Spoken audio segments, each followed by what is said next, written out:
Hey everybody, before we get started, I just want to remind you this episode is brought to you by our patrons like Ahayo Comics, Kwa, Kylie Denton, Jeremy Vasquez, and Nestor Flores.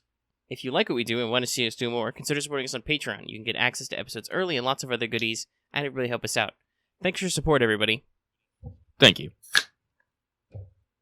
Alright, I was going to hit the rejoice button, but Lucky did the click anyway, so that's way better. Hey, hi everybody, welcome to Let's Talk FGO. If I sound a little unpracticed doing that, that's because I am. That's new. There's like 5 people in there now. So yeah, hey, hi. Like I said, this is Let's Talk FGO. This is our first episode for March. I am one of your hosts, Detective Omega. And with me as always is the Devil, Lucky. I knew it. Everyone, I hope you're enjoying Fate Grand Order, aka It's Never Too Late for a Dance. And while we here at Studio Omega like to bring you the latest in FGO-related news and memes, we will be talking about current and future events for both the JP and EM version of the game. So anyone not wanting spoilers should just go reveal the culprit. Yes, we're going to have a lot of detective jokes this episode, I think. I hope. I don't know. I don't know if my wit's on game today. Yeah, I know. By the way, we should explain, once again, elephant in the room. The reason why this episode is late is we had some technical difficulties. Which was yesterday. My internet went out for, 2 or 3 hours. And I didn't want to do the show until I finished Shinjuku anyway. And I don't have a lot of data on my phone, so... And it's very expensive if you go over. So that kind of put a crimp in our style, because obviously we couldn't record when we can't internet together. That's a future proofing we'll do when we consolidate, because then technically we just need a computer that works. Now, if the power goes out, then we're fucked. But... Anyway, at the moment we need internet connection, and then there was extra delays because I could not basically complete it on time. And so it got really later in the day, and it's just like, I don't know, I'm sleepy. Are you sleepy? Let's not do this today. We'll do this tomorrow. Yeah, no, I was super sleepy. Lucky's on new meds, and new meds needs new weird shit's gonna happen to your body, and mine was passing the fuck out. Like, when I was waiting for the Omega to say, all right, let's give me the green, I had to set a timer like every 15 minutes to go off so I'd stay awake. It was pretty bad. Yeah. So we're doing listen, our schedule's fluid, and so we'll do the thing. Let's go ahead and check in with everybody's favorite Kohai, Mesh. Senpai, 起きてください. That's right, everybody. It's time for Wake the Fuck Up Senpai, our regular segment for pro tips, which we can say because it's been like 2.5 minutes. Yeah. And in another segment of shit that Lucky randomly finds out, I found out you can check out your total servant or craft essence by tapping on the experience bar or the bond diamonds. That way you can see exactly how much effort you have put in. I don't know if I really call that a pro tip, but I found that out. I think it's interesting. I want to tell people so you can see how many millions upon millions of Bond EXP or regular EXP you have done. I was actually looking at Tamamo because I'm trying to get Tamamo to Bond 9, and she still needs like, I want to say like 270,000 Bond points to get to 9. I'm like, girl, this is bullshit. Then I look at her total bond points, I'm all like, okay, this is not as bullshit. Yeah, you need a lot of bond. Yeah. Did some solid bond mining in Shinjuku. The only thing was that it's very short. Yeah. I was able to round out some stuff. But hey, let's go ahead, before we get too deep into that, let's go ahead and move into Records from the Throne, our regular achievement topic. Yeah, so I'll go first. I'm top of the list here. I threw 9 tickets at the banner, and I got a Dargo. I'm not going to push my luck anymore. CCC awaits. Yeah, so keep in mind that thing he said there, because we're going to come back to that in about 5 seconds. So for me, I threw a 10 pull for Dandy Man, and was rewarded with Assassin of Shinjuku and a second K-scope. RIP to all those people out there who have no K-scopes, but now I have 2. And I have 3 2030s. So I figured that was pretty good. But hey, not all the world's evil. Still wanted Dandy Man, spent another 10 pull, got a minimum roll, officially pushed my luck. So I'm done with that now. I might throw some of those monthly tickets at the Part 2 banner when it comes up, because I really wouldn't mind Saber Altar, and I realized while I was playing this chapter, oh, I literally have no evil sabers. So, yeah. That was awkward in that one node that has Lancers. Yeah, at the moment, she's literally the only one. I'm gonna in, just be in future in CCC, Suzuka Gonsen will be, I think, some kind of evil, and obviously, Maeve Summer is a saber, and she's already evil, so she'll be evil. But that's like 2 years from now. I'm gonna be smug at year from now? MP4 Saber Alter. That's okay. I was able to, like always, solve my problem with judicious application of Mordred. And more Mordred, and never enough Mordred. That's my motto. Well, honestly, we'll probably get there when we talk about it, because we don't have news will be pretty quick. But yeah. there was a lot of specific usage in Shinjuku for certain units. So yeah, let's go ahead. Let's just touch into Skelrims real quick. You actually wrote this the other day, so why don't you go ahead and read it? Yep. Over in JP, we have the Kingprotea summoning campaign running from February 27th to March 13th. It's actually a 2-week banner. It features the brand new giant waifu / daughter, the SSR alter ego Kingprotea. Also on rotating rate up, SR's Gwaine and Tristan. So this is important to point out. This is a Kingprotea summoning campaign. This is not CCC Part 2. There may yet still be a Kiara banner after this. Or not. Who knows? Who the fuck knows? Also, Chaldea Boys Collection is coming up sometime. So... yeah, but Giant Girl is giant, and she is in it. So we're going to talk more about her later. Yes, we will unpack her character later. And actually, it's too bad. We probably should have talked to Voice to see if he wanted to come on and, I'm sure, gush about Kingprotea, because, I mean, I know that that's kind of one of those things he does, but... he's probably making a video about her. He is definitely making a video about her, because he tweeted it. So he's doing his own thing. He's going to do his thing.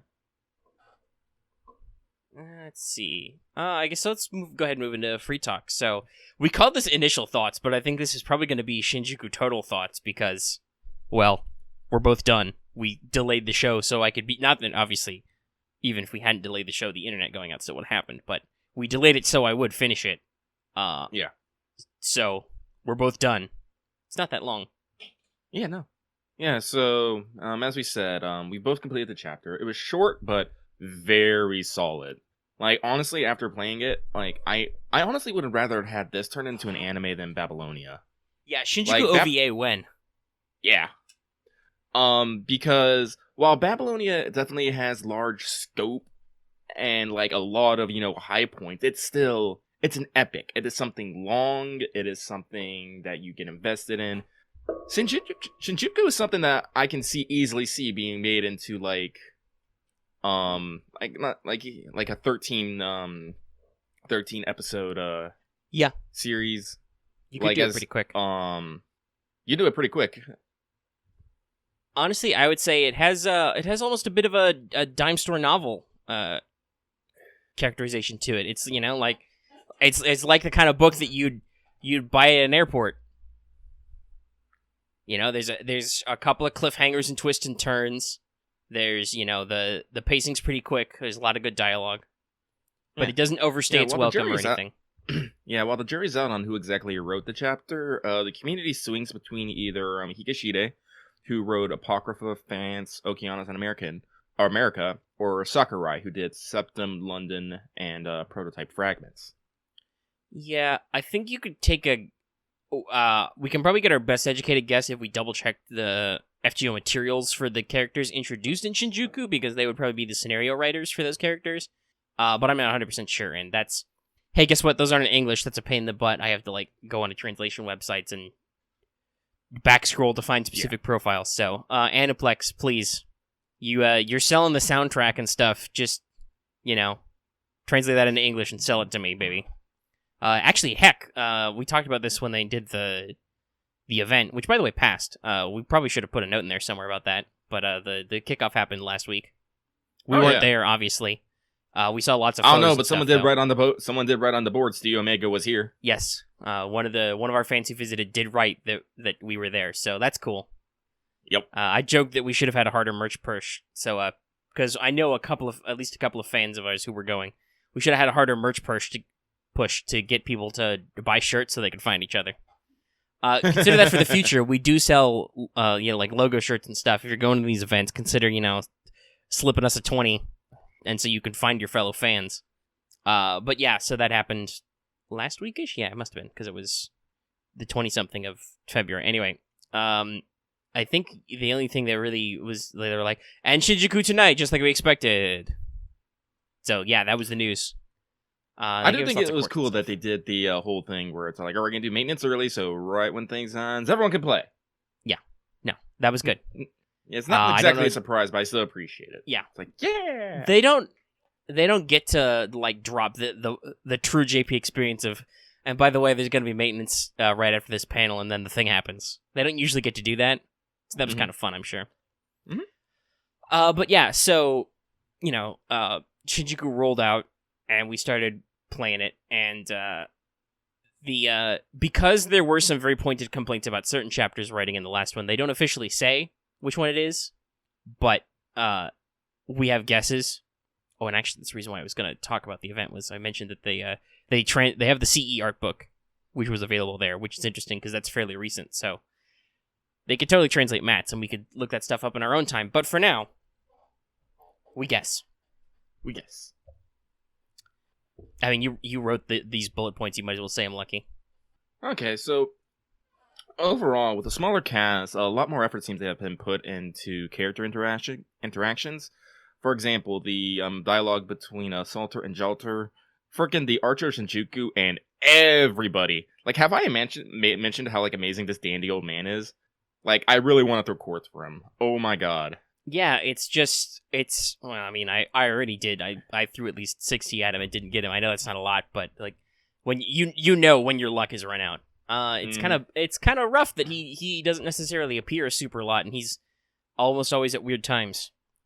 I know he's going to be available again at the anniversary. I wonder if he'll share a rate up with Holmes. Can I try and get a 2-for-1 deal? That'd be nice. I'm like I said, I think I speculated this on our one, and I'm pretty sure because we know he has a costume, he's going to be back in some form for the Japanese Caldea Boys collection, which will be like 2 years from now for us. So future hope, but yeah, we'll see. But yeah, his writing great. Everybody's really well written in this. And once again, shout out to the localization team doing their best. Like, just they found a perfect consistent language, and they found a good way to translate everything. Like, Jalter consistently referring to Saber Alter as Ice Bitch Queen, which I'm not sure flows super great in English, but at least on the page it works well. On the virtual page. That makes sense. But yeah, so the writing in this was really good, and it was very fiction-y, right? It was very meta. Yeah. Lots of quote-unquote fictional characters appeared.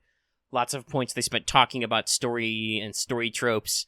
And that's how you win in the end, is you pull the classic detective reveal. Yep. I liked how they did it, how they made him a silhouette, and then when you reel it, it just like shatters like some Detective Conan shit. Yeah, that was a great effect where it just does the eyes in the shadow, and it's like, you did it, and he's like, huh? Well, I guess I did. Oh shit, I'm weak now. Yeah, that's the power. The story's over. Mm-hmm. I like how they kept bringing in references to stories. Because that's something they explained in here, is how phantom spirits are basically like almost heroic spirits, but not quite strong enough. Like Hassan Lobo, because I've actually read the book. The phantom spirit that he got the invisibility from was literally the Invisible Man. Yeah. Like H.G. Wells' Invisible Man specifically. Yeah. And it was just like, oh my goodness, and like just seeing like all those detectives that show up at the end. Like, all of them are, like, novels. I can't tell you the names off the top of my head, but I know...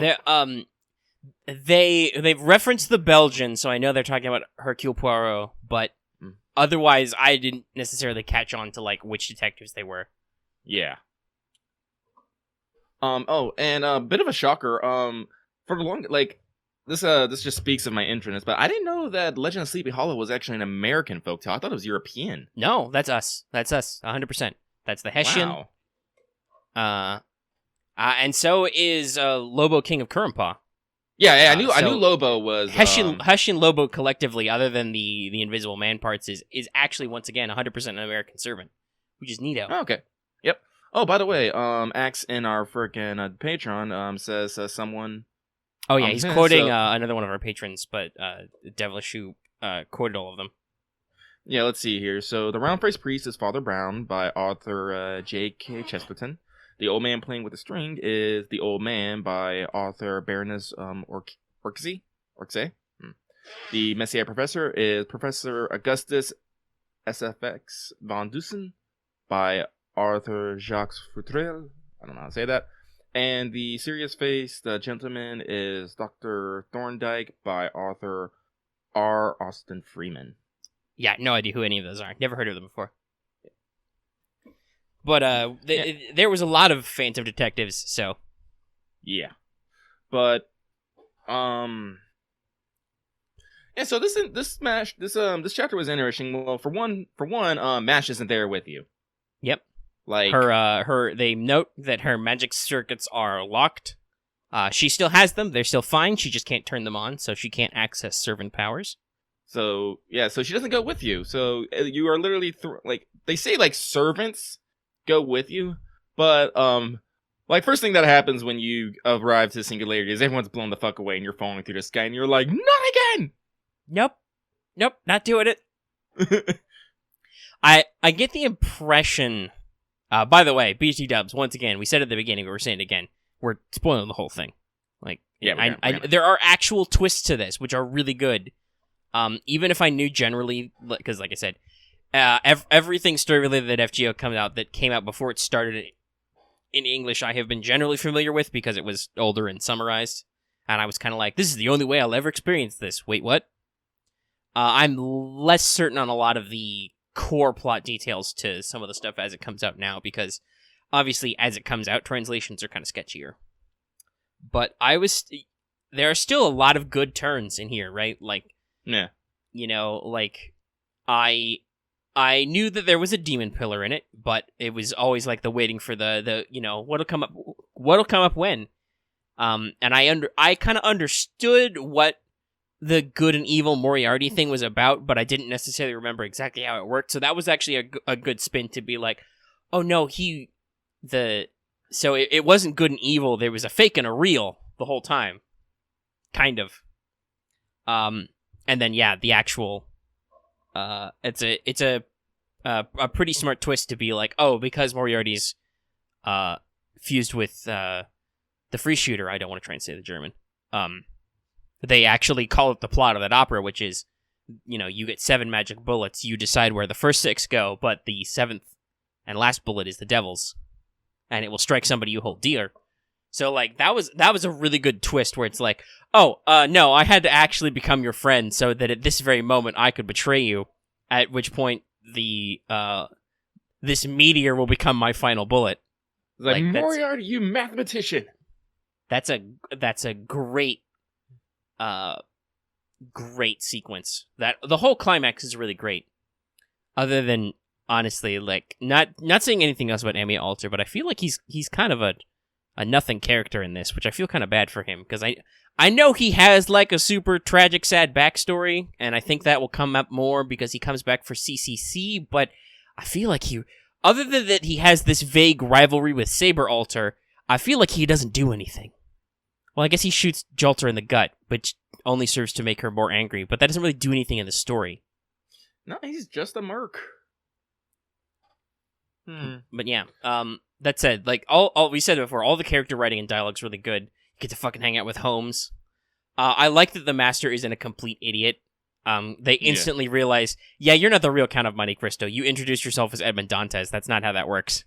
Nope. But yeah, so getting to hang out with Holmes again was really cool. Him, you know, doing his thing. And obviously he sticks around at the end, so he will become a permanent fixture of the support staff from now on. Yeah, Shinjuku's just really great in writing. There's a lot of interesting themes in it, story-wise. The actual, like, design of the place and, like, the enemies is pretty cool and interesting. You know, the kind of, like, blending the fiction and, the real people, these are actual heroic spirits and then the phantom spirits. If I feel like I said, if there are weak points to this, other than, like I said, Ami Alter doesn't do much besides show up to shoot at you a couple times and be vaguely threatening. The inclusion of Phantom is I think a little weak, but the color tours are at least creepy and work for kind of this weird urban post-apocalypse. I think actually they had a certain purpose, because it was at that moment, like, when, like, Moriarty literally had to test the mask to be like, are you willing to do these things? Are you gonna, like, oh yeah, no, like, I'm like, that segment had points. I'm just saying that I don't, other than I guess that he is a fictional character who counts as a heroic spirit beforehand, and they do a weird thing because he's paired with Christine now, but that didn't necessarily add anything specifically, which is a bit of a shame because Phantom is an underutilized character. It is gonna. I will say it was a great moment when, basically you're going to Harajuku. Was it Harajuku? No, it's all in Shinjuku Ward. Yeah, it's on Shinjuku Ward, but some place specifically. You go to Kabukicho, which is the kind of red lightish district. Kabukicho. Yeah. Which and isn't that where Yakuza's modeled on? Yeah. I feel like we've had this discussion before. Yeah, we have. Yeah, it's Kabukicho. But the moment where you're gonna press the button, the explosion happens anyway, and Moriarty's just like, I pressed it! I'm like, oh my god. No, all that mattered was that you had the willingness to press it, but you don't have to actually press the button. I'm probably better at pressing it than you.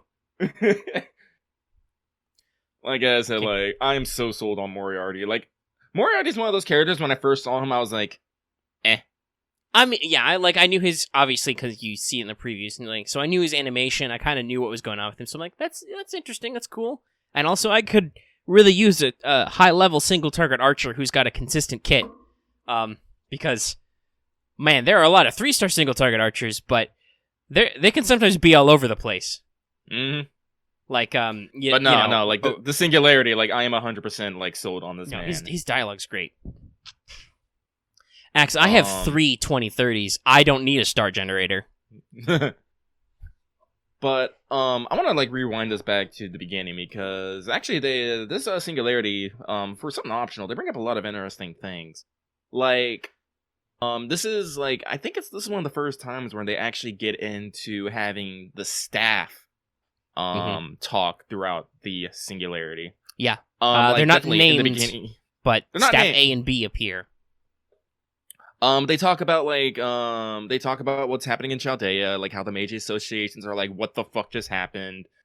They mentioned like how like race shifting like is only supposed to be like done with like the UN's permission, and they had just literally been doing it all year.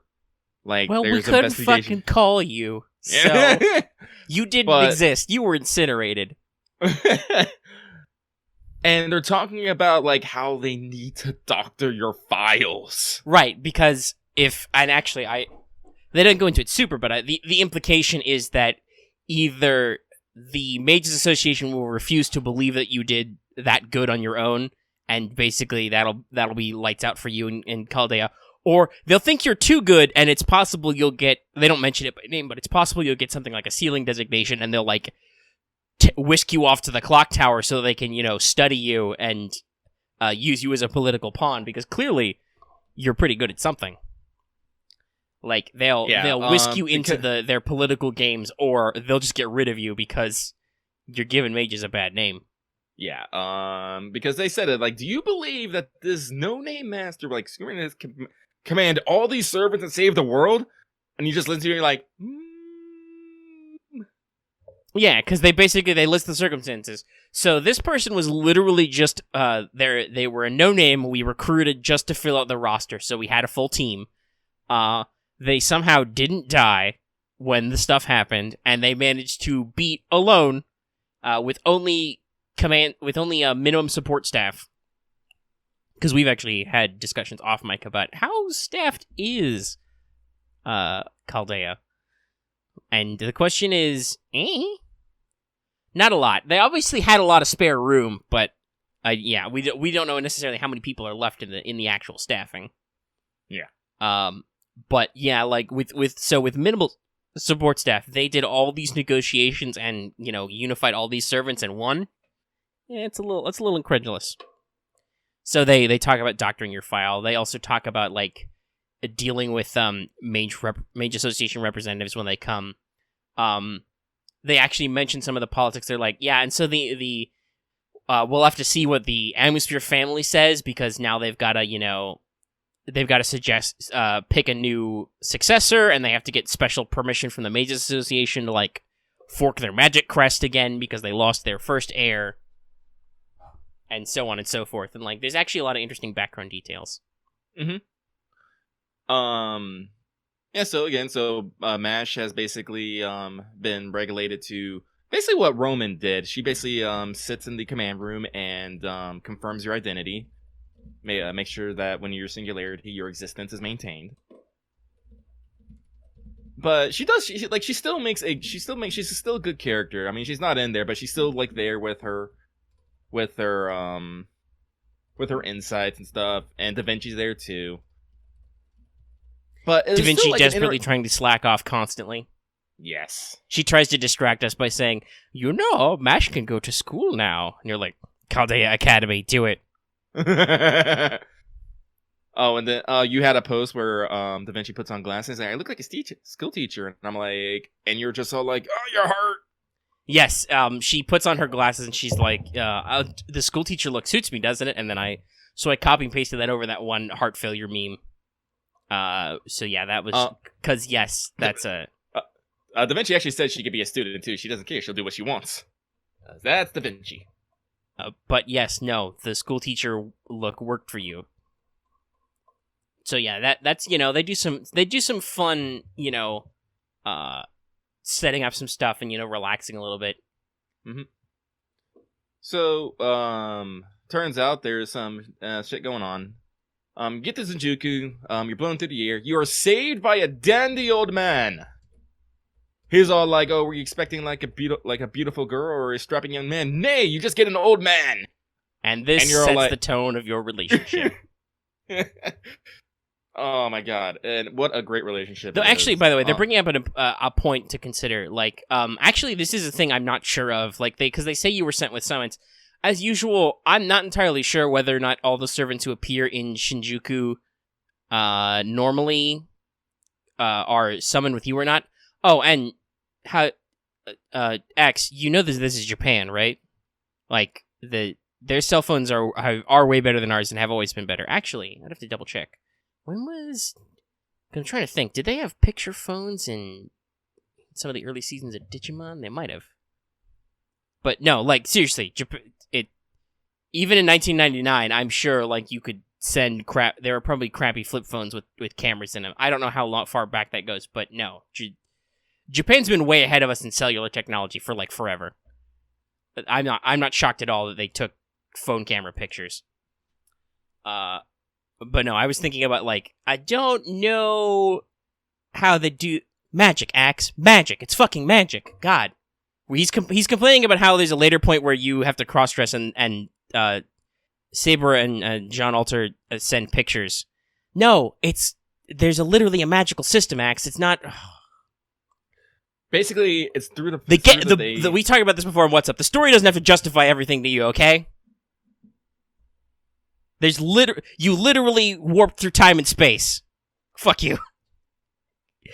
How did they send pictures? It doesn't matter. Well, like, you gotta remember, like, basically anytime MASH went through, they had to set up light points so they could get supplies and whatnot. I'm pretty sure they have ways to interface with whatever talk. Well, yeah, there's some kind of communication. It's just anyway. There's some kind of communication network going on, right? Because you have radios over multiple points, and at certain points it's jammed, and there's and Da Vinci is able to because Moriarty rigs you with the radios. Da Vinci is able to plug into your radio network to talk to you also. So yeah, listen, there's a reason why Chaldea has quite so many support staff. Yeah, so there's clearly a way that they can interface with communications and whatever singularities. It's not something that they feel like they need to have to explain in hard terms. I mean, and also Axe does have a point. Cosplay is not consent, but also John and Saber Alter are literally evil. Literally, they're evil. Shoot, now I can't remember what I was talking about before we got started on this train. We were just going through the basic plot. You know, you run into the old dandy man. You run into the old dandy man. He's like, all right, we got to do stuff. I don't know who I am, but you should be okay with that. And you're like, I'm not really, but I got no one else at the moment. Because apparently all the servants you came with just fecked off. Yeah, they got blasted across time and space or something. I don't know. Like, once again, that's what I said earlier. I'm not sure if the people you bump into are supposed to be your servants or are just general servants who are hanging out because there's a Holy Grail. Like, I'm pretty sure all the evil ones were deliberately summoned by Moriarty and Ball. But, like, you run into Hans randomly later, and it's just like, he says, oh, I was just doing a Shinjuku vacation. I'm like, did you come here with me, buddy? And you ditched me to not write? Because we might have words when I get back home. Not that that's not that it's not really cool that he shows up, because Hans and Shakes get to duo again. It's for a very tiny amount at the end, but they get to come back. They actually talk about like Hans and Shakes' relationship with you. Yeah, like Da Vinci goes on a whole tangent about that. Actually, it's funny. Yeah, Shakespeare basically likes to hang out with you because he thinks you're interesting, and he thinks he can get inspired from what you do. Hans hangs out with you because you remind him of the good in people, and keeps him like, I don't know, I can't remember how she exactly explains it. Yeah, you'd want to double check the script, but basically it's like, so even though a lot of Hans Christian Andersen's stories are like really dark and painful, there was still a like note of hope and joy in them, right? Like he kind of wrote for the sake of writing because he did actually genuinely love people. Shakespeare is just a drama queen. He's just after that drama. And if you're not dramatic, whether it be comedy or tragedy, then he's not interested. But yeah, so it's super cool when they team up and they actually use their noble phantasms, and it's really interesting because they basically, Shakes summons a bunch of phantoms using his first folio to give them kind of rough form, and Hans powers you up because he gives you a story just for you, which is what that's supposed to do. He makes you the subject of the story, and gives you detective powers, and it's great. Yeah, it's a great sequence. I'm sad Hans literally only showed up because the real Edmond Dantes dug him out of wherever he was vacationing, and it's like, all right, we're gonna do the thing. Also, once again, except for Emiya, who I'm sure they saved all that for CCC, and like I said, I'm kind of sad that this is his debut, and I don't feel like there's a lot of character to him besides just, how Emiya is kind of gruff and standoffish normally. Like, obviously, his writing in FGO is more heroic, but as a character concept originally, he's kind of like standoffish and businesslike. This is just him even more standoffish and businesslike. I don't care. I'll shoot a guy for $10 or whatever kind of level of stuff here. Mm-hmm. Even if I don't like you, the job's already sealed, so I'm gonna do it, kind of stuff. But almost everybody else, you get a real feel. Like Heshian Lobo hurts a lot. Like that's a real deep cut. And you talk between him and Jean, you learn a lot about the metaphysics of Avengers, how they're like constantly not literally, but constantly running at full speed because that's the only way they can live. If they don't have hate, they have nothing. So, if they ever run out of hate juice, they're basically done. They're gonna fall apart. Avenger of Shinjuku has a lot of hate. Yeah. So much so that he's actually able. Well, admittedly, he's got 3 phantom spirits in him, but he's able to go mano-y-mano with John Alter, and she would have lost if she didn't.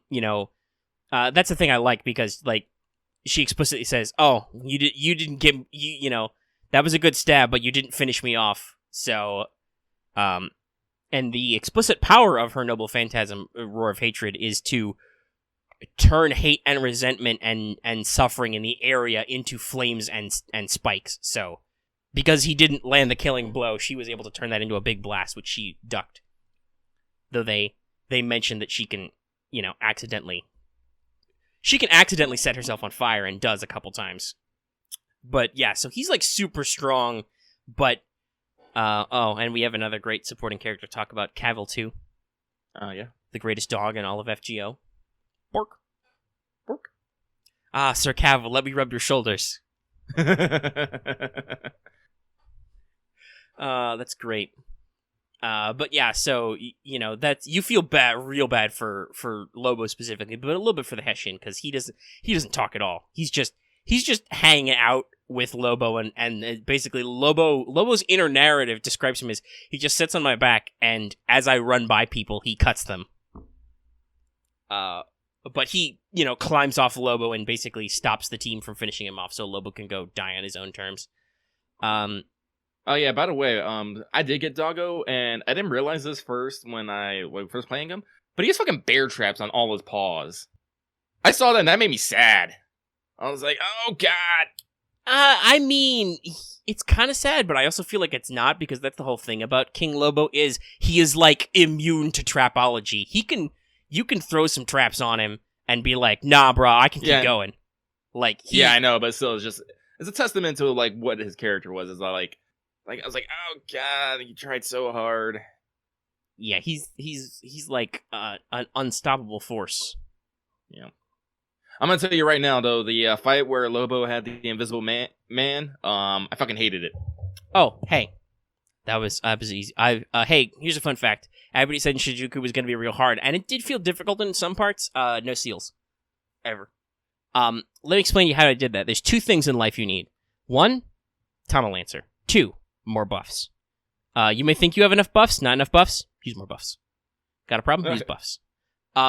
And then everything else was just once neutral damage came into the question. It was all just, or even class effectiveness later. High archers. It was all Tama Lancer, who I have at NP3, and just, boy howdy, that bonus damage. It's just be like, no, this is my, I know it's early, but summer is eternal. And I gave her the new CE we got for Valentine's, the one that gives you 50% charge on Pierce Invulnerable.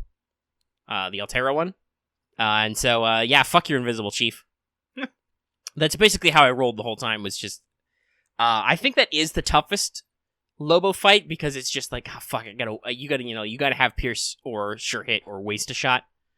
But, it's, if you have the right toolkit, most of the later fights are okay, so long as you could prepare yourself. I think my hardest time was early on with the Kalaturas, because of the bond limitations, and just, goddamn, offensive casters are hard to find. I had to cruise a lot with Liz, which is only okay, because Liz is not she has an AoE NP, but she's not necessarily an offensive powerhouse, right? Yeah. And then it's just let Meteor ride, but goddamn, when those guys have 40, 60, 100k HP, she can only do so much so fast. It's rough just chewing through it. I'm like, God, I really wish I had more tools for this. Because I don't. The unfortunate thing about Berserkers is a lot of the really good Berserkers are madness alignment, so they don't count for the bond bonus. So, I used Herc a couple times because I took the boss fight seriously. Like, I didn't try to necessarily do a perfect team matchup every time. But I couldn't necessarily use Lancelot or Herc just for general works, because they're not evil, they're madness. So, there's only a few that are actually evil. Banana's one of them, but I don't have one of those, so there's a few others, but yeah, it's so with the bond bonus, I feel like the evil alignment was kind of weirdly restrictive. We'll have to see in future ones. Agartha is females and genderless, so that's a very broad spectrum. Mm-hmm. But yeah, so mechanically I like this one a lot, because a lot of these are interesting, but I was actually able to do okay at it without necessarily going too crazy on the team comps. For the last couple fights, yeah, I threw a Myrtle in there just to juice it up. But I also used support Hans, because you gave me a level 90 Hans, and like I said, hey, use more buffs. So we've been going for about 40 minutes. Do we have anything else to say about Shinjuku? Well, yeah, there's quite a bit actually. So of course you run into Saber Alter. She's riding a badass motorcycle. She's already changed into her casual clothes, which I think was great. What I didn't know is that in the story is that Jalter did not start with her casual clothes, and when she sees Salter in casual clothes, she's like, "Hey, I think there's some enemy in that boutique. I'm gonna go check that out." And everyone's just all like, "Yeah, we know what you're up to." And she comes back, and she like gives you the expecting look, and you're like, "You look good." And there's only compliments. And she's still like, "Yeah." I mean, if you didn't compliment her, you would die. So Yeah, pretty much. we already talked about this. The Master's not an idiot. He is not. Also, she does actually look good in her casual outfit. I'm glad we do get that costume. But when the fuck does Saber Alter get hers? It's. I mean, she also looks really good like that. So where's that alternate costume? Mm-hmm. I'm like, Saber Wars 2. Stop teasing me. Just do it. But I also wasn't expecting a fucking dress party, because this was interesting because Salter just uses one of her Ascension sprites for that, and Jalter actually gets a whole nother new sprite where she's put in a different which dress. is her her Holy Night dress from that CE. Yeah. Which shows a lot of skin, actually. A lot of skin. But yeah. It was great because during the ball, Salter dances with you. Yeah. While you cross-dress, and they take pictures and send to Mash, who says she'll travel them forever, and you're like, no! Yeah, you're not really happy about this, regardless of gender. I feel that I feel like is probably a very Japaneseism of the writing, because I feel like I mean, I'm not a woman, so I feel like most Western women could suck it up and dress in a suit, right? Like that would be unusual, but I feel like that's not going to be deeply culturally upsetting to most people in the West. On the flip side, though, as a dude, I mean, depending on what you're supposed to be dressed as a woman, I could see it. Cause since Moriarty dressed you, I could see like that might be a little weird and embarrassing. I think the general assumption is that I mean, the female one is almost assuredly probably the Royal Brand Mystic Code, because that's what she's dressed as in the CM, the TV preview. So that's probably what it is. No idea what male MC is dressed as then. Yeah. By the way, I will say, just to stay on theme, I use the Royal Brand Mystic Code the entire time. Nice. When Agartha hits, I'm going to be in the Atlas Academy the entire time. That's how I roll. And that's a situation where you're trying to disguise yourself to catch Assassin of Shinjuku, who shows up dressed as Saber Alter, literally because he's a doppelganger. But it's kind of funny where he looks at her and he's like, "Shit." I would have gone with it. And I like it because one of the Hornets was like, "Oh man, you look just like her," and he's just like, "You are dead to me. You're literally dead to me. Get out." And Salter is just all like, "I am not having this right now." Well, one of us is gonna have to change. But like the thing I liked is at the end, because at one point, Jalter, she does the big play. She's like, "Nah, I got this. You get out of here, and I'm gonna like do the thing."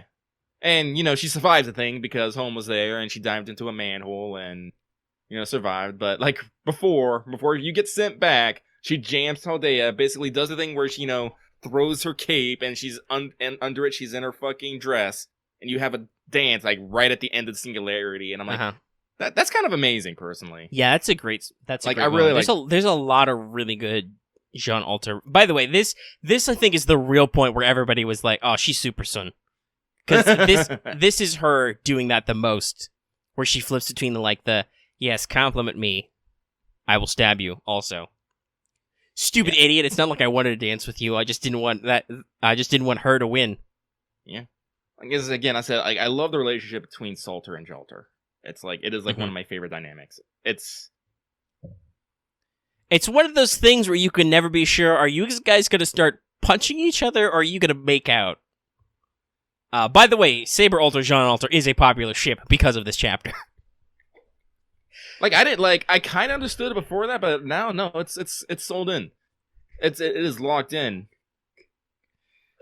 Like they've always had this because Jean Alter shows up in one of Christmas and Saber Alter's interludes. It said Jean Alter's there for the first Christmas. They even make a callback to that when I can't remember when you smell something and Salter's like, "Oh, you have a nose like a reindeer." I'm all like, "I see what you did there." Yeah, that was cute. They were callbacks. Something else that I found interesting is that it seems that every servant now knows that you saved the world. I think it's because literally everyone was summoned to the Temple of Time. I think it might also be that, but okay, so when Hassan appears, I use air quotes for this. Yeah. He says something that made me think a little bit. He says that you are registered in my spirit origin as a friend. Well, now, yeah, the way he phrased it, he says, "I don't remember you, but my spirit origin thinks of you as a friend." Yeah, so, like, I'm starting to wonder, like, but as it turns out, he was just a disguise. But at the same time, I wonder if, like, something like that is... I mean, it's possible. We met Hassan while he was alive when we went when we did that singularity. Cursed-Arm is the guy who was there. That he was, like, physically alive then, so... I also wonder if it's something that has to do with quantum time locks. Because basically, like, the whole thing about the time temple of Solomon was you had to get everything done before the quantum time lock. He was waiting for a celestial convergence, which would be quantum time lock. Yeah, and now that moment has passed, has like all your deeds been recorded upon like the throne of heroes with all the spirit origins? Because that's one of the things that. Because, like I said, I think that I mean, it's a little bit of what you said, but it's probably also like what I said earlier there, because theoretically all of them were summoned in some form to the Temple of Time. So yeah, I wonder if it's like because this event happened and was locked in, like all of them got the data basically locked into their spirit origins. Yeah, like you were there, you are their friend. You saved the world, so they remember you. Yeah. What I think is has interesting implications. Yeah, we'll see if that comes up more in future Epic of Remnants. Because I'm also curious how much of that might have been Ball. Which, by the way, even though he was only actually in it for a short time, great writing on Ball. Both, one, great model for him before he becomes a pillar. Yeah. That was really neat. Was not expecting that. Protea? And you're like, no, I am just Ball, one of the demon pillars. I ran away and for 3,000 years plotted my revenge. Now it's time to conquer Earth. I was hoping you would go with there. Of course I did. But yeah, no. So that was so interesting because he said that he was a demon pillar who survived. They shaved it off, and kind of like he got away. He escaped because we talked about before how much we liked that the demon pillars started to act on their own at the end of Time Temple. So he was one of. And by the way, Holmes explicitly says that he says that he calculated that 4 of them survived. So but Ball explicitly said that he escaped, and for 3,000 years he plotted his revenge. He says that it's really dumb of him to blame you for their failure, but at the same time, he really hates you, and he's gonna fucking kill you. The whole singularity is an excuse to murder you. It's a murder mystery, and you are the victim. And it's great. Also, that's why his class is Avenger, because, yeah. He is living on hate. And because he was able to basically work for 3,000 years, he figured out his special Phantom Spirit fusion thing. But yeah, so Ball was super cool. Here's another great scene. We get a meteor shoot down sequence with CGs. I feel like the animation was a little underplayed, but they did play a dark remix, which I'm sure is from Heaven's Feel, of the Sword of Promised Victory. When Saber Alter destroys the remnants of the asteroid. Also, by the way, lovely edit cut. They start at Emi Alter says, "I am the bone of my sword." We cut back to Chaldea. It comes back to him just saying "Unlimited Lost Works," so they didn't have to write the whole chant. I see what you did there, writers. You were like, shit, I don't have to make up a whole new one. Again. But yeah, so that was a cool sequence. They literally shot down a meteor. And that's a really cool... That's why I said I would love to see this animated with like just a short sequence and just save your budget because there's a lot of talking and exposition. and just a handful of action scenes, and I would just really love to see, like, that final shot, you're doing the thing with Archer of Shinjuku, the detectives. You probably don't need a whole second fight with him, like, obviously for game reasons you need to do, like, a fight, because that's your only way to resolve things, but you probably don't need to make that a long action sequence. It just needs to be, you get detective power up, he's like, well, then I'm going to use the power of evil, and then you point at him and go, you were the culprit. And then they just do the thing where they, they do another Excalibur sequence, because those are great.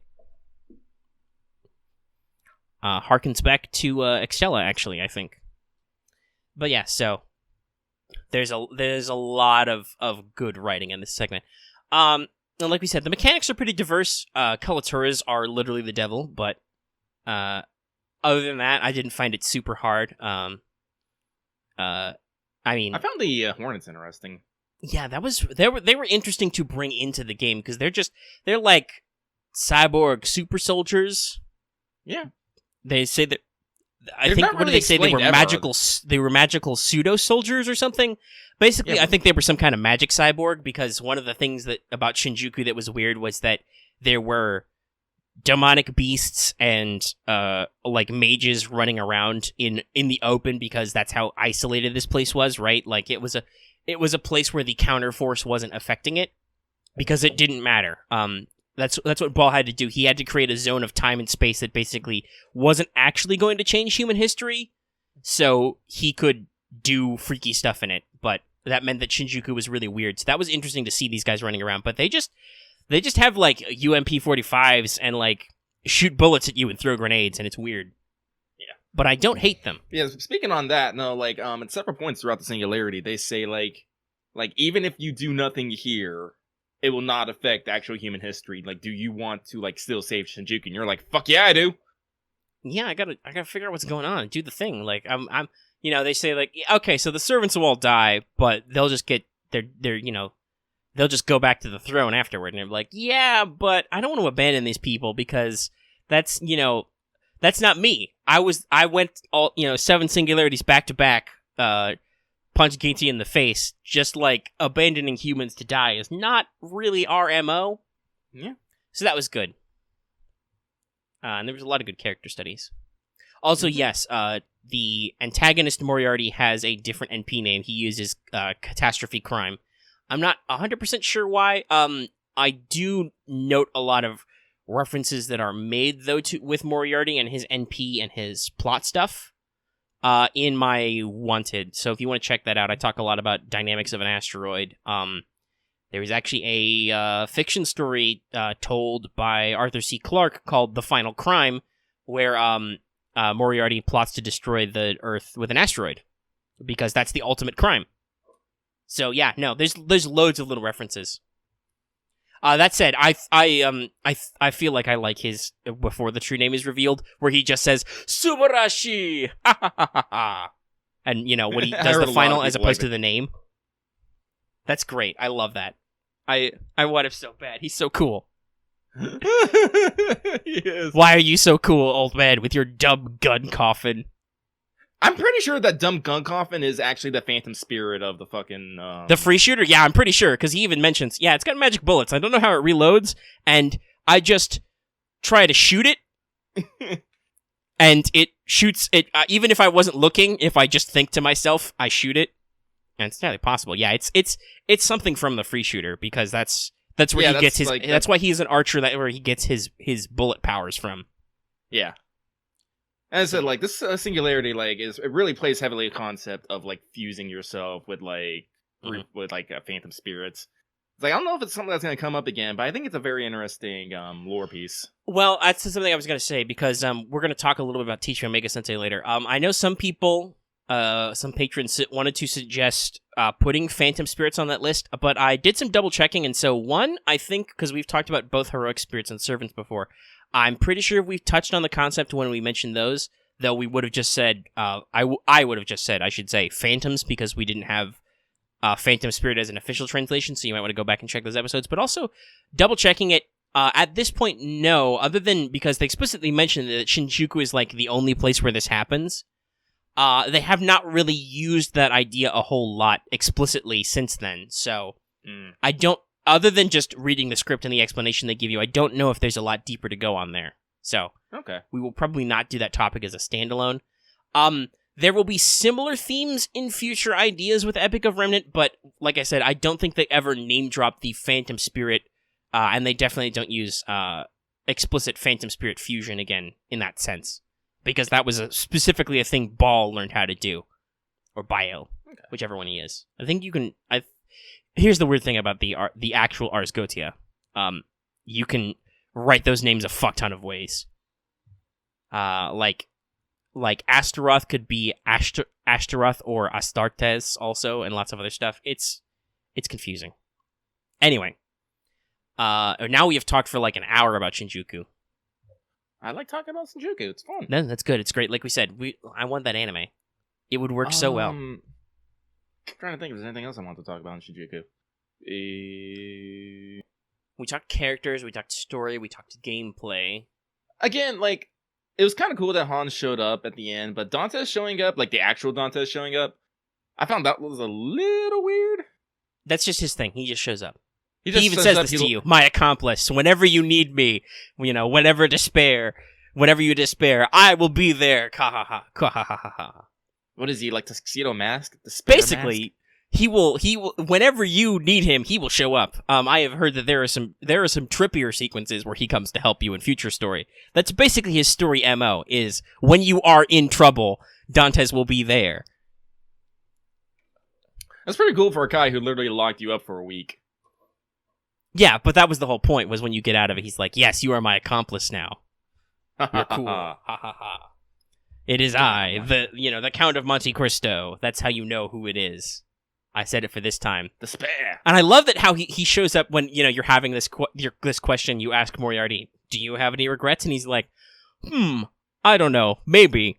Do you have regrets? And you're like, fuck no. That's when Dantes chooses to appear, because he's like, yes, perfect. Napoleon of crime, you have regrets, you have doubts. This kid, they don't have any doubts. Let's rock and roll. I do enjoy at the end when like everyone's fading and you're just like, it's because like why his plan failed, and he's like, because Moriarty, you're an alright guy, and you're like, aw, no you're not, but still, aw. Like, again, like, I fucking love Moriarty. I want him so bad. Yeah, I'm sad that he's limited. I really wish he was story locked instead. Not that that's much better, but that at least is like, he's always there if you want to try for him. Yeah. But yeah, we'll make some effort at some future point, because he's super cool. He is super cool. With his goddamn like I said, like there are some servants whose fighting styles I just adore. Dandy Man's is one of them. Like, I really love what Nobu does. Same with Moriarty. Just the different kinds of guns and stuff he does for no goddamn reason. But it's so cool. All right, I guess we'll stop talking about Shinjuku there, kind of, because hey, if you don't have anything else to say, I'm gonna jump into so you didn't get that 5-star. Yeah, go for it. So now we're going to talk about Assassins and Avengers. We're not talking about Emiya Alter yet because his banner hasn't come out. We'll talk about him probably next week then. But let's talk about Avenger of Shinjuku and Assassin of Shinjuku, who, as I mentioned, I got and am only slightly bitter about. I mean, I got a rate-up guy. That's good. Sometimes that doesn't happen. Let's start with Dargo. Avenger of Shinjuku is your only permanent Avenger currently, besides the ultra rare Angra in free to play, because Gorgon is story locked, and in future Salieri is, I believe, story locked. So all the 5-star Avengers are limited. So permanent Avenger. He has a little bit less HP and similar attack to Gorgon with normal star weight for an Avenger, so awful. He's quick arts buster with a 0.72 NP gain, but low hit counts, so he's pretty average overall there. He's like 3-hit quick and 3-hit arts, or maybe 2-hit arts. Yeah, I think that might be it. It might be 2-hit arts. So he's only okay at that. Though, like all Avengers, he has passive NP gain. He gets plus 3.5% every turn, and then he has the 20% buff whenever he on NP when hit gain. Also, like all Avengers, he has the crit buff, so he's good at crits. You should be familiar with all of his skills from the story because he uses all of them, mostly, a lot, and it sucks. But let's cover them real quick. So Fallen Demon A gives him a huge star weight buff for 1 turn and 20 to 40% defense up, also for 1 turn, 5 turn minimum cooldown. Monster Strength B is a basic 10 to 30% attack up for 2 turns, also 5 turn cooldown. And the final skill is Adorning Death A, which gives the enemy a 30 to 50% death resist down, which I think, if I remember the instant death chance calculation, that doubles your chance of inflicting instant death if you reduce it by 50%. And then it gives them a 10 to 30% attack down for 1 turn and removes their buffs, 5 turn cooldown. So you can kind of see how his setup is. He wants to, on a turn, he wants to generate, big hits and then not die, basically. His NP is a quick single target, which grants him sure hit for 1 turn and has a moderate chance of death, but it's a quick that has a high hit count, which is cool. Basically, the way I see it is Avenger of Shinjuku is kind of a death or glory servant. He's basically like, all of his skills are mostly like 1 to 2 turns, but they have short cooldowns. So basically what you want to do is you want to generate a lot of stars and you want to try and crit big on an enemy and maybe inflict instant death. But if that doesn't work, you'll have hit them with, you'll be on defense up, they'll be on attack down, you'll have stripped their buffs. So hopefully they won't hit you as hard back. And at this moment, he hasn't had any strengthenings or anything, so he doesn't have, an invisible skill or anything yet. I think in Fluff, though, he can still do that. He's still part Invisible Man when you summon him. So that's about it. Dargo's pretty simple. Let's talk about Assassin of Shinjuku next. A quick arts buster assassin. His attack is fairly low for SRs, but his HP is highest among SR assassins, so, that typical trade-off. His NP gain is fairly high, compensating for average hit counts. He's 331. So with 3 hit quick cards, that's okay. As usual for assassins, he has a mid-range star weight, but a real harsh star gen. He's not as high as Jack, but in that ballpark. This complements his first skill, Chinese Boxing EX, which improves star weight for 1 turn and NP gain for 1 turn, 5 turn cooldown. So, hey, you can generate a lot of NP when you crit. Espionage gives him a 3 turn star drop buff from 9 to 29%. That'll be upgraded later into a really good skill, Doppelganger, after an interlude, which is gives him, I think, crit strength and quick up. So that's a really good skill when that's upgraded. For now, it's just okay. And then final skill, Sinful Star, decreases his star weight by 100%, which I believe if I'm reading that literally means he gets 0 star weight because it's a 100% reduction, which is 100%. But it gives you 10 to 20 stars. So that's if you have a way to star buff. Also, depending on how that multiplies out, I think his star weight buff might cancel that. I don't know. I'd have to talk to somebody who understands the math behind this game. His NP, though, is a standard single target quick. It also reduces the enemy's critical damage by a little bit, but it has lots of hits. He has kind of a low presence concealment as a passive, but he has a unique passive called Ruffian, which gives him a slight quick and crit damage buff. So he's a well-rounded assassin, a great generalist, as opposed to Jack or Carmilla, who are technically, anti-female oriented. So yeah, hey, if you got one, they're pretty well-rounded. I'll have to try working on leveling mine.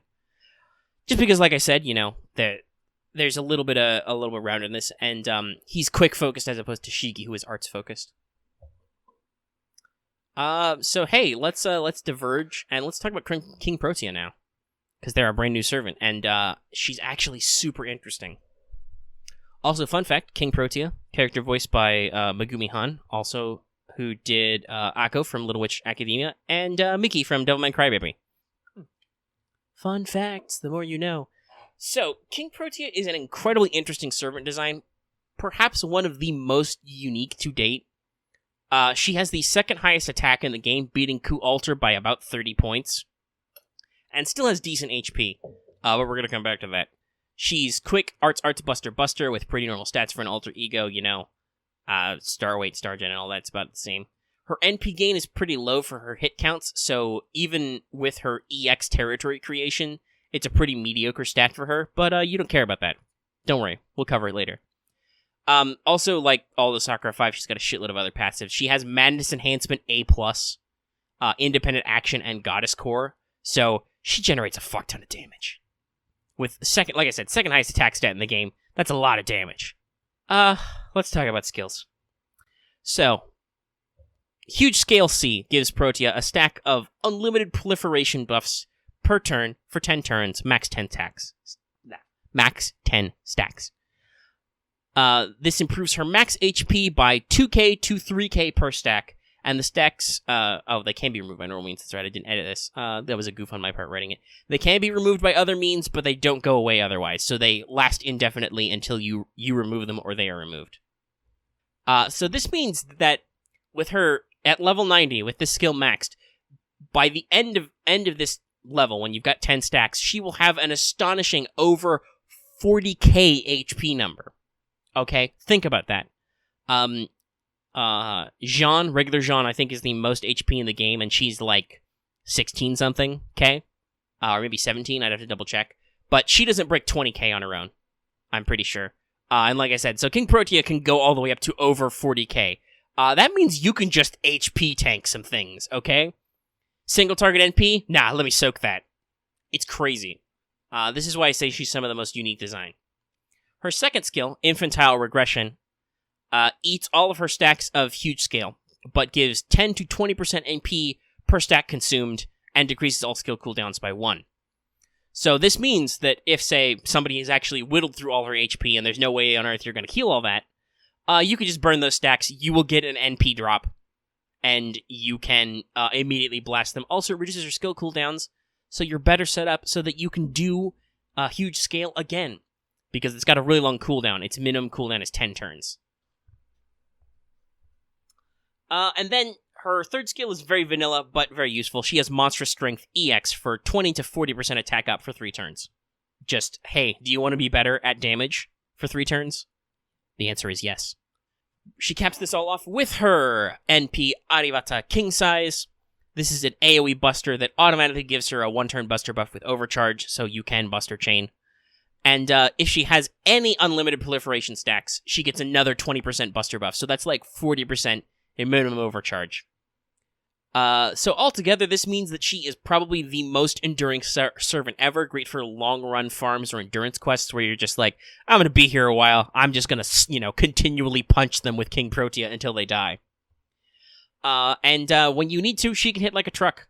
Basically, just be like, sacrifice those HP buffs when she finally gets her HP down low enough, swing big. This is one of those servants that benefits hugely from multiple NP levels because, that gives her overcharge chance. Also, just in general, she's adorable. Yes. And, she has a couple different, lines at different Ascension sprites. So she's got one where she gets very fluffy, and it's almost kind of like footy pajamas or a kigurumi. A lot of people have made jokes that she's wearing Kermits on her hands. She's got like hand puppets. But she's super adorable like that. She talks. That's where the Gao is from, which is one of her skill lines and also I think one of her attacks because she yells really loud at people. And she's just super cute all the time. It's great. Also, obviously vaguely related to Tiamat because Kingprotea is made up of all kinds of Earth Mother goddesses. So she gets Tiamat's horns at higher level ascensions. Yeah, if I'm not mistaken, the crown she wears is referencing to Cybele. I mean, it references the flower Kingprotea. I don't know if it's it references Cybele specifically. Which, Cybele, by the way, yes, that's how you pronounce that. I know it's weird. Cybele. Yeah, it's a weird central, Cybele. like Asian or something. But the Protea, the actual flower, it's a flower Kingprotea. Here, let me post it in the patron chat so people can see an image and compare. Protea Cyronares. Yeah. AKA the giant Protea, the honeypot, the king sugarbush, the Kingprotea. It's the distinctive member of the Protea family. And I believe the reference why it's picked is because it's a reference to the Greek god Proteus, who could shift between many forms. Kingprotea is able to grow in size tremendously. Her quote-unquote minimum size is 5 meters. That's when she is in her normal sprite where she sits and tucks her legs in. Because she's fucking huge. And then her maximum size is unknown because her final ascension line references that she's bigger than the planet. So...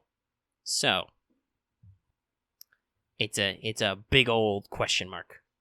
Just know that she's enormous. And yeah, she's got, really, there's a lot of discussion. Is she a waifu or is she a daughter? Because I think they explicitly mentioned that her mentality is a bit like a 14-year-old girl, so that's a little on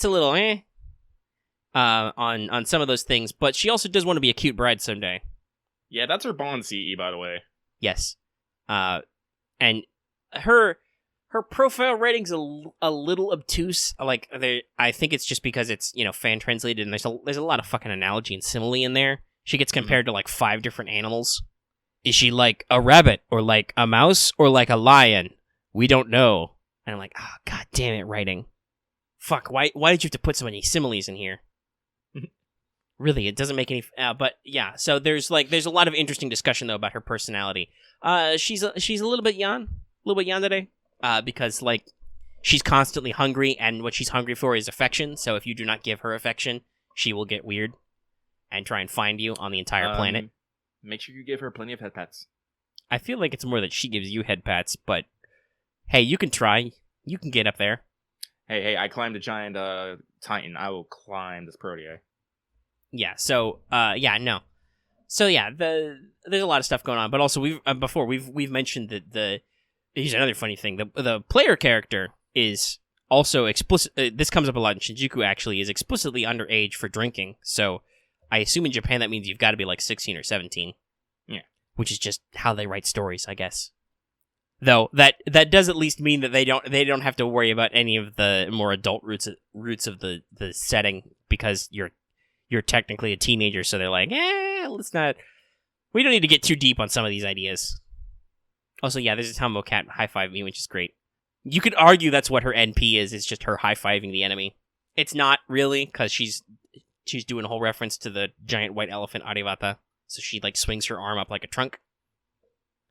And smash people. It's fun.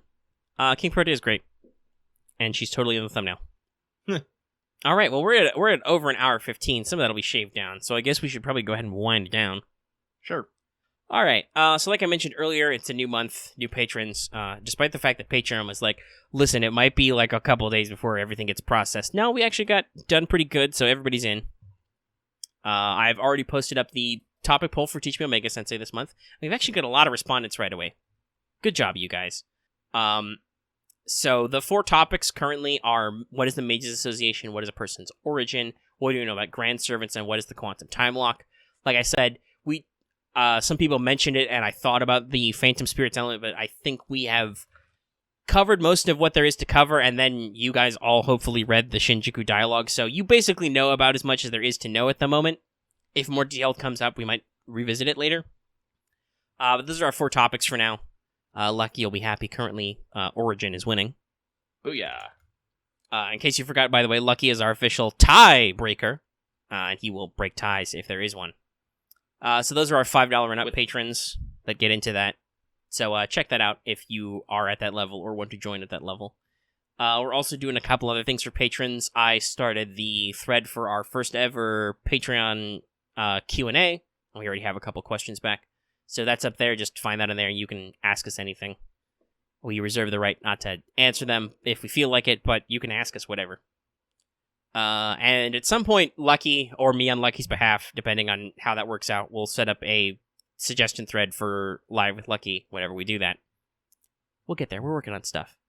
Check out future What's Up episodes for more details on channel stuff. Yeah. Other than that, I think the only other thing really to mention is that it's a kind of a 2-parter about Extella. Extella Link is coming out this month. I'm already pre-ordered in there. So we'll do videos on that sometime on the channel. This will actually be a blind playthrough for me if I do it.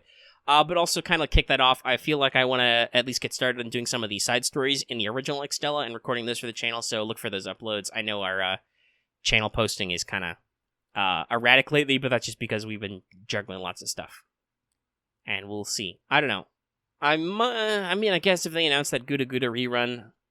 Oh, wait, no. We might do White Day first. So then I definitely have to do an Arthur wanted. But if they do Gouda Gouda first, which they might... I don't know the exact scale of when White Day is. If they do that, I probably have to do an Okito wanted, too. Just saying. Shrugs. So yeah, we'll see you guys next week. Like I said, our next thing will either be Caldea Boy Collection or the Gouda Gouda rerun. Like I said, I'm not sure on the exact timing of that. Japan has about 3 days left in the Seraph rerun. So they'll have something new after that. That'll probably be Caldea Boys Collection, which supposedly has a story this time. So that might be interesting to see what they do. And watch out for errant Kiara banners. Hide your wallet, hide your kids. For us, we'll see, because we got technically we got 9 days left in the Shinjuku campaign, but obviously we'll probably move on to other stuff before then. But otherwise, I don't know about you, Lucky, but I'm kind of satisfied with FGO right now. I'll probably do some free quests or some daily quests in my spare time, but I'm going to focus on some other stuff now that Shinjuku's done. No, Mazur Lane's still going. I've been trying to wrap up stuff in Kingdom Hearts 3. But I actually do need to still put some time into FGO, because I need to clear free quests, I need to do rank ups, I have a couple interludes, and I need to level some thick goddamn servants. Mm-hmm. I have been dog blocked, I will say, by gallstones. Goddamn gallstones. It wasn't enough. I need to double check some of my mats requirements, because I feel like I've used a couple. I think Maeve's gonna need some feathers later. I think I got those for now, but more doesn't hurt. Yeah. Also, the FGO soundtrack, some of those require mats to unlock. Oh yeah, that's right. If you wanna do the jukebox in my room, you got to pay mats. Yeah, I was like, But no, I've been enjoying myself. I've been playing FGO real chill. Honestly, Shinjuku was kind of chill. There were some points where I was like, I have enough AP to push on for another couple nodes, but I'm kind of comfortable right here. I'll let it ride. And also, I don't want to punch more Culturas. I'm gonna hang out in the roost. I'm gonna eat burgers. I'm gonna chill with Caval too. Let me rub your shoulders. I'll admire Salter's sweet bite. Yeah. I'm utterly convinced that Summer Salter is actually Shinjuku Salter who decided to get a summer. Basically. Yeah. It's kind of that. I feel like it's kind of the reference. It's kind of like they were like, oh well, we can just borrow concepts of this because she's got a fancy dress, or she's got the maid uniform and also the bikini. Summer Rider is fun. Rider Salter. Yeah. Rider Alter? I don't know. It's confusing. There's too many Artorias. It hurts. Oh, though that does remind me. They did have the dialogue in Shinjuku where Moriarty figures out Artoria's name, and he's like, and Altria. They go through the whole logic of why the name should be spelled Artorias. Artoria, because it's based on Artorias, but they still leave the L flips from the Japanese phenoms, and I'm like, Like I said, I feel like I said this on the Discord. I feel like Albert left that in just as kind of because I know they wanted to use Artoria originally, and Extella Link still do, by the way. It's literally just because JP has a gun to our servers that they get to make this choice for us. But yeah, so I thought it was kind of funny that they basically just threw out shade that, yeah, that's not a great transliteration of this name, because you can see the original form has R's in it, but for some reason, this weird Japanese version of this name has L's in it. It's almost like you guys should know better that that's not how Latin languages work, but you're stubborn and you don't want to fix it. Oh no, my brand recognition. No. People can't figure out, even though that our language has this issue where L and R are the same phenome, that they can't figure out if we spell it in English, it's something different. Gasp. But whatever, they get to write the game. Never mind that also the voice actress pronounces it Auditoria. Whatever, Type Moon. You can have this. But just know that I know. I took 2 semesters of Latin. I know, okay? That's not how that works. All right. Well, I guess we're going to go ahead and wind down. So yeah, next week will be something. We'll have something to talk about. We always have stuff to talk about. And if we don't have stuff to talk about, we'll make shit up. That's our ammo. Yeah. Also, Axe, I think they don't double down on making Arthur all weird because Arthur is a name, so they know how that's supposed to be spelled. This was they were trying to make something up, and I'm sure, like I said, they goofed the transcription and put L's in because, like we said, in case you didn't know this, Japanese does have a thing where the L and R letter can be pronounced either way. It's got a flip to it, so you can. That's why you hear jokes about English. Instead of an L, it's an R, because they have a weird thing where you can pronounce it either way, basically, and it can be written, and then you have to basically flip the translation. So this affects when they pull languages into Japanese, or when you translate Japanese into another language like English, who has a very clear differentiation. Also, yeah, M and N, I think, are similar. Languages are weird, guys. I love language, but they're weird sometimes. Okay. It's like an hour 25. I'm going to let you guys go now. I'm going to say the thing.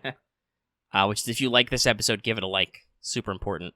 If you have any comments on anything, leave those in the comment section down below. Or consider joining our Discord. That link is in the description.